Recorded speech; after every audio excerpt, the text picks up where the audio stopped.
கடலூர் செம்மங்குப்பத்தில் பள்ளி வேன் மீது பயணிகள் ரயில் மோதிய விபத்தில் 3 பேர் உயிரிழந்திருக்கிறார்கள்.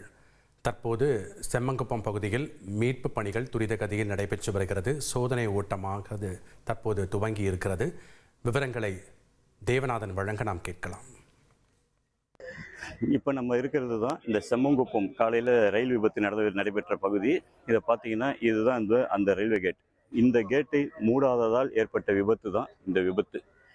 அதாவது வழக்கமாக பார்த்தோம் அப்படின்னா இந்த செம்மங்குப்பம் பகுதிக்கு கடலூர் கிருஷ்ணசாமி என்ற தனியார் பள்ளியை சேர்ந்த வாகனம் வரும். இந்த வாகனம் பார்த்தோம் அப்படின்னா பல்வேறு பகுதியிலிருந்து மாணவ மாணவிகளை அழைத்து வந்து பின்னர் செம்மங்குப்பம் பகுதியில் மாணவ மாணவிகளை அழைத்து சென்று பின்னர் கடலூர் வழியாக அந்த பள்ளிக்கு செல்வது வழக்கம். இந்த நிலையில தான் பார்த்தோம் அப்படின்னா இன்று காலை 7:45 மணிக்கு வழக்கமாக இந்த பேருந்தானது இந்த பகுதிக்கு வருது. கேட்டு வழக்கம் போல திறந்திருக்கு. கேட்டு திறந்திருக்கிற காரணத்தினால பார்த்தோம் அப்படின்னா அந்த பேருந்து இந்த ரயில்வே கேட்டை கடக்க முற்படுகிறது.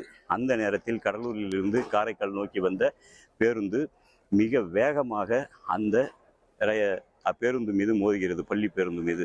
இந்த பள்ளி பேருந்துல பார்த்தோம் அப்படின்னா 4 மாணவ மாணவிகளும் ஒரு ஓட்டுநர் என 5 பேர் இருக்காங்க. இந்த பேருந்தானது கிட்டத்தட்ட 50 மீட்டர் தொலைவிற்கு இழுத்து செல்லப்படுகிறது.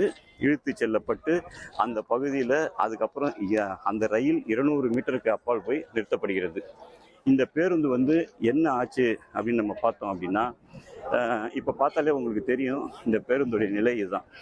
பேருந்து சுக்கு நூறாக நொறுங்கியது.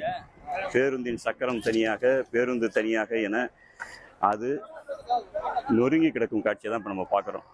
இந்த பேருந்தில் பயணம் செய்த 4 மாணவ மாணவிகள் மற்றும் அதோடைய அந்த பேருந்துடைய ஓட்டுநர் என 5 பேர் காயமடைந்த நிலையில் அவங்கள காப்பாற்றுறதுக்காக இந்த ஊரை சேர்ந்த அண்ணாதுரை என்று ஒருத்தர் வராரு.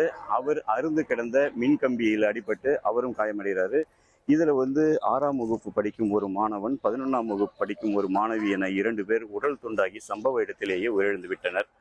மற்றவர்களுக்கு தற்போது கடலூர் அரசு மருத்துவமனையில் அனுமதிக்கப்பட்டு ஒரு மாணவன் மேல் சிகிச்சைக்காக புதுச்சேரி கொண்டு செல்லப்பட்டிருக்கிறார். இந்த பகுதியில் பார்த்தோம் அப்படின்னா கடலூர் மாவட்ட காவல் கண்காணிப்பாளர் ஜெயக்குமார் மற்றும் விழுப்புரம் சரக டிஐஜி, கடலூர் மாவட்ட ஆட்சியர் என அனைவரும் ஆய்வு பணியை மேற்கொண்டனர். இந்த ஆய்வு பணிக்கு பிறகு பார்த்தோம் அப்படின்னா அவங்களுடைய தகவல் என்னவாக இருக்கு அப்படின்னா இந்த கேட் கீப்பர், அந்த பொதுமக்கள் மக்கள் என்ன சொல்றாங்க, கேட் கீப்பர் கேட்டை போட்டிருந்தால் இந்த விபத்து கண்டிப்பாக நடைபெற்றிருக்காது.